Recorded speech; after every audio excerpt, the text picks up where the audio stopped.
I wasn't supposed to hear it. The corridor of the hotel was quiet, wrapped in expensive silence. Thick carpet, gold lighting. The kind of place where secrets thought they were safe. I had forgotten my room key. So I turned back. Her voice drifted through the half-open suite door. Soft, careless, amused. Just endure that fool Connor for 2 years. Then divorce. A pause. Laughter. The kind of laughter people use when they believe the victim will never hear the joke.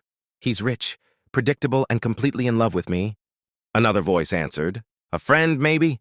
You're cold, Emily. She laughed again. Please. 2 years of pretending for a lifetime of comfort, easy. My hand stayed frozen on the door handle.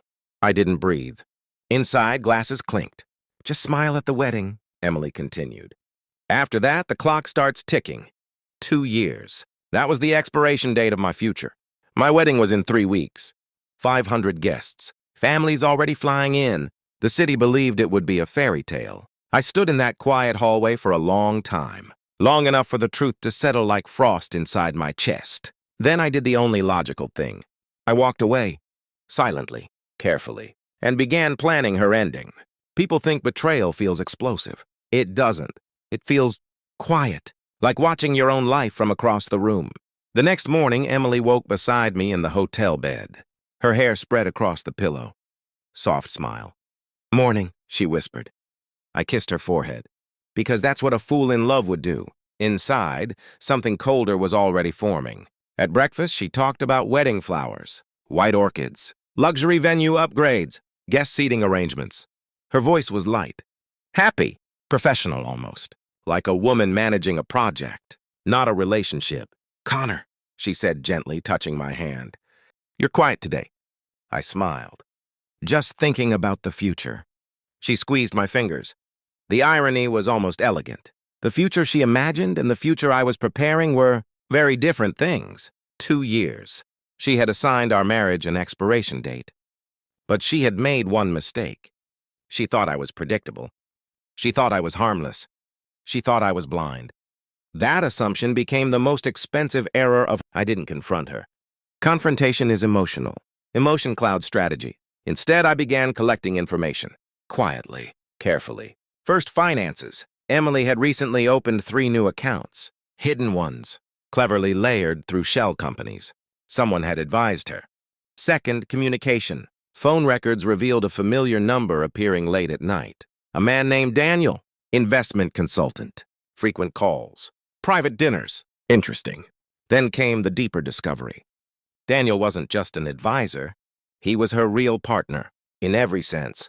Romantic, financial, strategic. Their messages were clinical, almost businesslike. 2 years married, one message read. Divorce settlement estimated $18.22 million. Another message from her. Connor will never suspect anything. I stared at the screen for a long time. Not angry, just fascinated. How carefully she had constructed the lie. How completely she had underestimated me. The wedding planning continued. Emily shopped for dresses.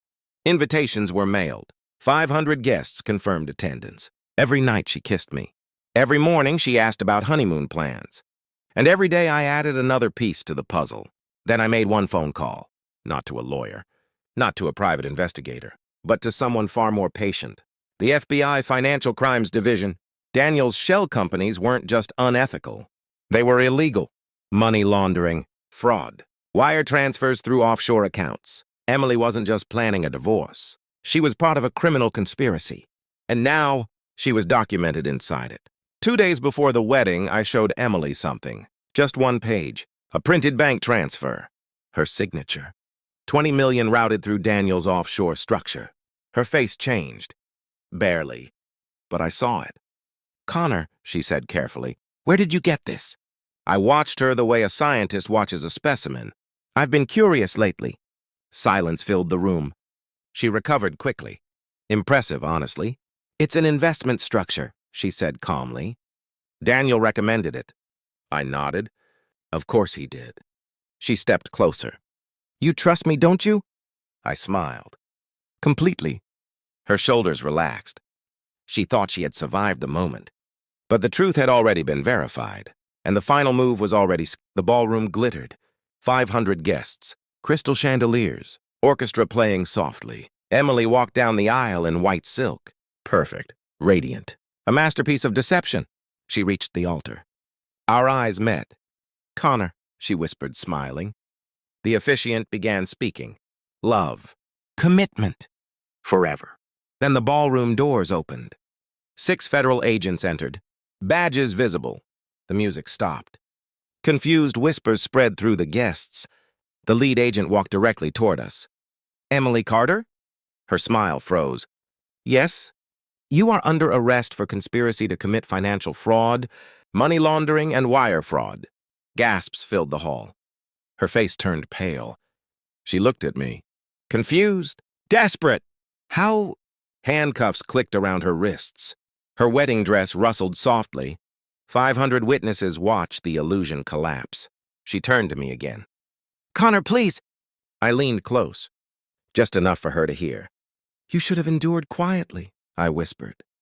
Then I stepped away. The ballroom emptied slowly. Whispers followed me like echoes.